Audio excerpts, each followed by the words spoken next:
कोल्हान के साथी थोड़ा सा मैंने हिंदी चाहते हैं ना, तो ठीक है हम दोनों मिला के कहेंगे। जितना भी संगी साथी, जितना हमारे काका जेठा सब आयला, हमारे माए मौसी सब आयला, और जितना नया साथी जितने लोग आए हैं, सबसे पहले जानना होगा कि भाई 1900 का खतियान, जो 32 खतियान की बात हो रही है, इसमें लोग तरह तरह का प्रश्न करते हैं। ये खतियान जो है वो अंग्रेजों के काल का है, क्योंकि 32 भारत गुलाम था, लोग ये तर्क देते हैं ना, और यही अड़चन डालने का काम करते हैं। उसके बाद बहुत सारे लोग ये तर्क देते हैं कि कहीं 64 है। देखिए साथियों, अगर आपकी मंशा है नियम बनाने की, तो 4 प्रकार से नियम बनता है, और नहीं अगर मंशा तो 1 प्रकार से भी नहीं बनेगा। एक छोटा सा उदाहरण देते हैं। यहाँ हमारे बहुत सारे साथी है, जिनका साथी लोग सीआरपीएफ में होंगे। अगर यहाँ भी हमारे कुछ बीएसएफ के जवान है, उनसे पूछ लीजिएगा जाके। यहाँ जो हमारे भाई लोग दिख रहे हैं बीएसएफ या जो भी अधिकारी, उनसे पूछेगा, एक ही टाइम में वो नौकरी मिलता है, एक दिन उसका ज्वाइनिंग होता है, एक ही टाइम उसका पेमेंट आता है, लेकिन पेमेंट अलग अलग होता है। एक ही नौकरी का पेमेंट अलग अलग होता है, तो फिर भाई अलग जिला में अगर अलग मामला है तो क्यों नहीं हो सकता है? 64 वाला को 64, 32 वाला को 32 दीजिए, बात खत्म कीजिए। एक ही को नौकरी है। देखिए पीछे हमारे दादा लोग भी हैं, उनसे पूछ लीजिए जाके, एक ही को नौकरी है लेकिन पेमेंट अलग अलग है। धनबाद के पेमेंट अलग हो, बोकारो के पेमेंट अलग हो, हजारीबाग के पेमेंट अलग हो। एक ही नौकरियां में जब पेमेंट अलग अलग भाई सकल है, एक ही दिन में वो नौकरी किया है, पेमेंट अलग अलग हो सकता है। तो भाई अगर 32 वाला 32 और 64 वाला 64 और जगह कुछ न खाए, ग्राम सभा है ना यार, कागज को लगे लिख के देते हमारे लगे। नियम अगर बनाने जाइएगा तो बहुत शॉर्ट में नियम बनता है, और नहीं बनाने जाएगा तो बहुत उलटफेर होता है। अब प्रश्न आता है, ये बात हम इसलिए रख रहे हैं, ये बात तो आप लोग सभी जानते हैं, लेकिन कहावत है ना कि पेट में तो हम मुंह में नहीं आओ। अरे भाई मुंह से आने हैं तो तबे तो लड़बी। लोग ये दलील देते हैं कि 1932 का खतियान चूंकि अंग्रेजों के काल का है, इसीलिए इस पर विचार नहीं किया जा सकता है। तो हम यही कहना चाहेंगे कि भाई ये 32 का खतियान, ये अंग्रेज टाइम, ये नीति नियम, ये संविधान, ये सब सिर्फ झारखंड के लिए है कि अन्य राज्य के लिए है? अगर है तो भाई जितना भी धारा है, इंडियन पेनल कोड, भारतीय दंड संहिता, ताजीरात हिंद 153 रहे, 307 रहे, 302 रहे, चाहे 376 रहे, जितना चाहे 510 रहे, ये धारा कब का है? 1860 का है। धारा 1860 का है। इस देश में 1860 का कानून चल सकता है, लेकिन 1932 नहीं चल सकता। ये कौन दोहरी नीति है भाई?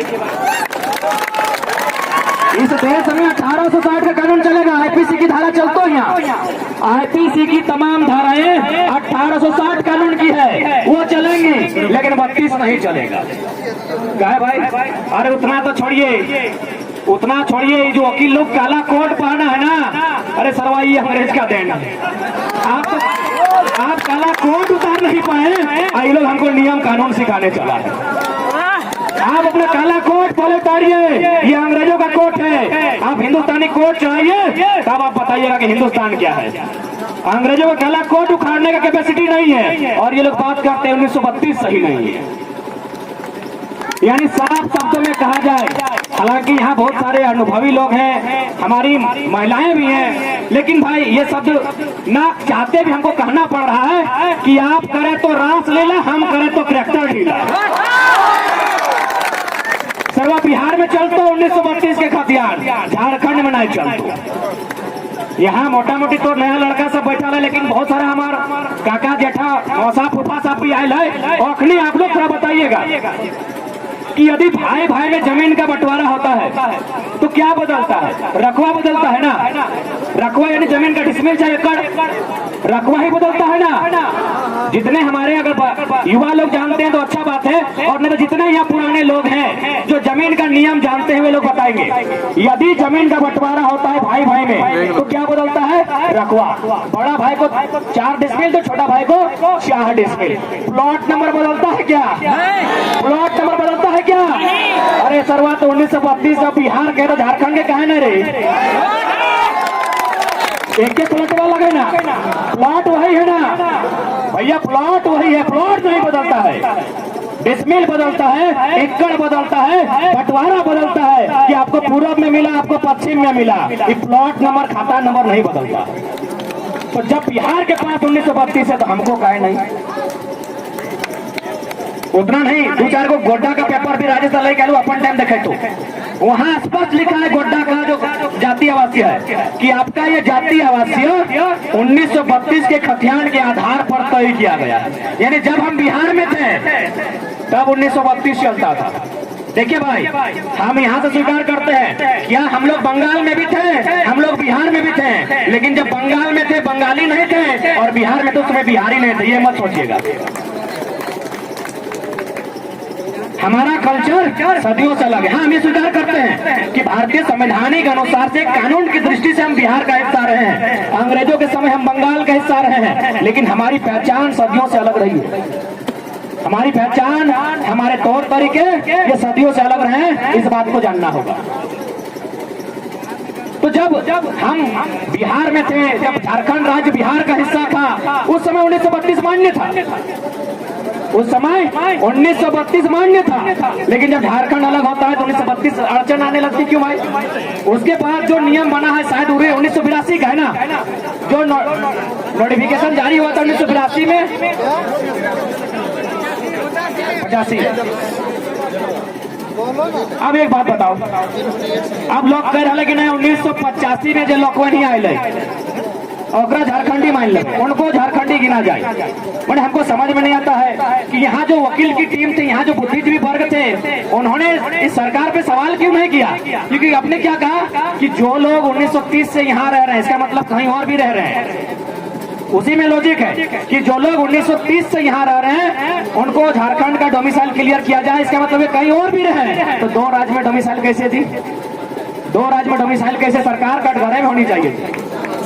भारतीय जनता पार्टी की जो पूर्ववर्ती सरकार थी, ये सरकार कटघरे में होनी चाहिए थी, लेकिन पता नहीं हमारे लोग खामोश हैं, सब अपने अपने रोजी रोजगार की चिंता में व्यस्त हैं। अगर जरा सा भी किसी ने इंटरेस्ट लिया होता तो पहला प्रश्न रघुवर की टीम के सामने खड़ा होता कि 85 अब कैसे निर्धारण करेंगे,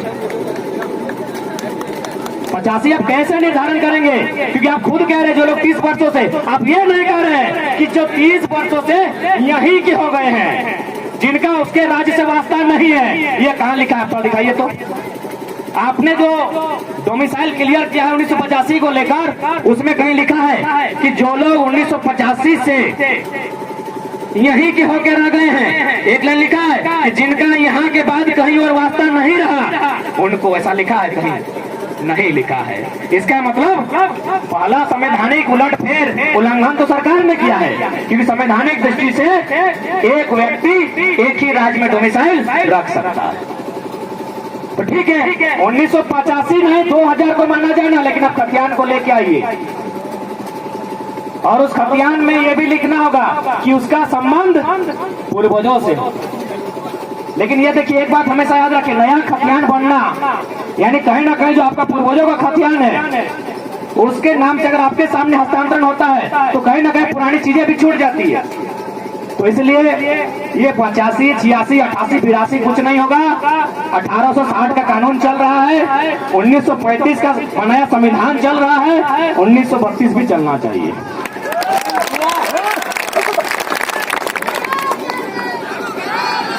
अब ये लोग नियोजन नीति बनाता है, ये लोग नियोजन नीति बनाते हैं भाई कि जो यहाँ से 10वां 12वां पास किए हैं, जो लोग यहाँ 10वां 12वां पास किए हैं वो लोग नौकरियों में यहाँ फॉर्म भरेंगे। अच्छा एक बात बताइए, हम लोग में बहुत सारे लोग हैं जो मामा घर में रहे होंगे, मौसी घर में रहे होंगे, फूफा घर में रहे होंगे, वहां से मैट्रिक पास किए हैं। और जब मेरा अपना मामा मौसा फूफा हमको मैट्रिक पास करने के बाद वहां अधिकार नहीं दिया, तो जर्मनी का आदमी 10वां पास करके यहाँ अधिकार मांग रहा है।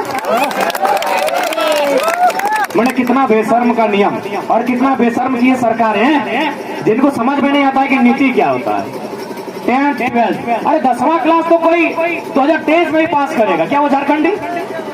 यहाँ जर्मनी के अधिकारी रहते हैं, जर्मनी का बच्चा लोग यहाँ पढ़ा है, 2-4 को सुनने में आया है, तो क्या वे लोग झारखंडी? तो इसलिए ना 1985 जो रघुवर की चले सरकार में थी 1985, यानी साफ शब्दों में कहा जाए दोनों गवर्नमेंट, इससे पहले की जो सरकार थी और अभी जो सरकार है, दोनों की पॉलिसी नहीं चलेगी, दोनों की पॉलिसी नहीं चलेगी। इसलिए इस बात को भी याद रखिए कि लड़ाई हमारी सभी सरकारों से है। लड़ते लड़ते हम लोग को किसी को फायदा यहाँ नहीं देना है। जरूरत पड़ा तो जिस प्रकार हुल विद्रोह हुआ था, जिस लाल विद्रोह हुआ था, बहने वाली नदियों को फिर से लाल कर देंगे। लेकिन अगर कोई सोच रहा है कि आंदोलन का फायदा हम ले लेंगे, इस फिराक में नहीं रहिएगा।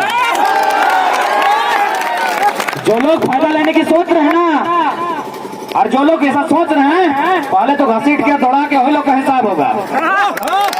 देखिए नौजवानों, पहले बोल रहे हैं अगर हम लोग आक्रामक भी होंगे ना, तो हम लोग कुछ चीजों का हिसाब रखेंगे। हमारे इस आक्रामकता में अगर कोई महिला विधायक है तो उस पर हम लोग टिक्का टिप्पणी नहीं करेंगे, ना उसके प्रति हम लोग द्वेष भावना रखेंगे। अगर कोई वृद्ध है जिसकी आयु लगभग 70 के पार कर गई है, उसका भी सम्मान रहेगा। कोई अगर बीमार अवस्था में विधायकी कर रहा है, उसका भी सम्मान रहेगा। बाकी को घर के कुत्ता करेंगे, ताकि लोग ये ना कहे कि चेंगड़ा लोग आंदोलन किया था तो लोग नियम कानून कुछ नहीं जानता है। बक्से जाएंगे, महिला विधायक बक्से जाएंगे, उन पर टिक्का टिप्पणी नहीं होगा, उनके प्रति गलत शब्द नहीं निकाला जाएगा, उन पर कोई ट्रोल नहीं किया जाएगा। जो वृद्ध उम्रदराज है उनको बख्शा जाएगा, जो बीमार रहते हैं उनको बख्शा जाएगा। लेकिन जो बोलते हैं कि हम तो बहुत बड़ा दबंग हैं, उनकी दबंगगिरी निकाली जाएगी इस आंदोलन। इस बात को आप लोग भी ध्यान में रखेंगे साथियों, क्योंकि ये आंदोलन अगर सरकार नहीं मानती है तो इसको विद्रोह का रूप देना ही होगा। ये हमारी मजबूरी कहिए या जरूरत कहिए, ये समय की मांग है। क्योंकि निश्चय ही आने वाली पीढ़ी के पास हमारे कुछ नहीं बचेगा, आने वाली जो जनरेशन है उसके पास कुछ नहीं बचेगा। इतना अतिक्रमण हुआ है कि आने वाले जनरेशन के पास कुछ नहीं बचेगा। इसलिए केवल ये सवाल नियोजन का नहीं है, ये सवाल स्थानीय नीति का नहीं है। हर तरह से झारखंड की व्यवस्था को चौपट किया जा रहा है।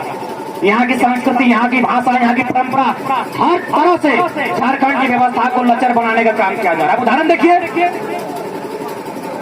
उदाहरण आप देखिएगा, नवंबर महीना में आपका यहाँ बरत खुदा होगा, कहीं सोहरा होगा, कहीं बांधना होगा, उसको पेपर का बीच में जगह मिलता है और बोरो परब सबको पहले मिलता है। ठीक है, वो आस्था का विषय हम नहीं मना कर रहे हैं, लेकिन हमारे राज्य का नहीं था, इसको भी स्वीकारना होगा। आप अच्छा कहें या बुरा कहें, मानते हैं आस्था का विषय है, लेकिन जो सच्चाई है उसे स्वीकार करना होगा कि किस प्रकार से चाहे जो भी हो। अरे 4-5 लोग मैंने हमारा विधायक छोड़ के बाकी हर जगह मैंने बाहरी ब्यूरोक्रेसी यहाँ भी है, हर जगह। तो भाई ये राज्य क्यों बना है? इससे अच्छा होता ये अंग्रेजों के अधीन होता, इससे अच्छा होता ये अंग्रेजों के अधीन होता, क्योंकि अंग्रेजों ने भला किया था कि 1837 में कोल्हान में विल्किंसन रूल लागू किया था, 1908 में सीएनटी लगाया था। और सीएनटी का पहला लाइन यही कहता है कि सीएनटी कानून बनाने का मकसद है बाहरी अतिक्रमण को यहाँ के लोगों को जमीन कब्जा करने से रोकना। सीएनटी बनने का पहला लाइन यही लिखता है कि बाहरी लोग, क्योंकि झारखंड के लोग भोले भाले हैं, ये थोड़ा कम पढ़े लिखे लोग हैं, इनकी जमीनों को कोई छीन ना ले, इसलिए रोकना पहला मकसद था। तो क्या युवाओं, आप तैयार है ना अपनी भाषा बचाने के लिए? आओ तो जोश, अरे जोश है ना, जोश को प्रकार रखिएगा। और फिर रिपीट कर वो, कुंवारा सब कुंवारी।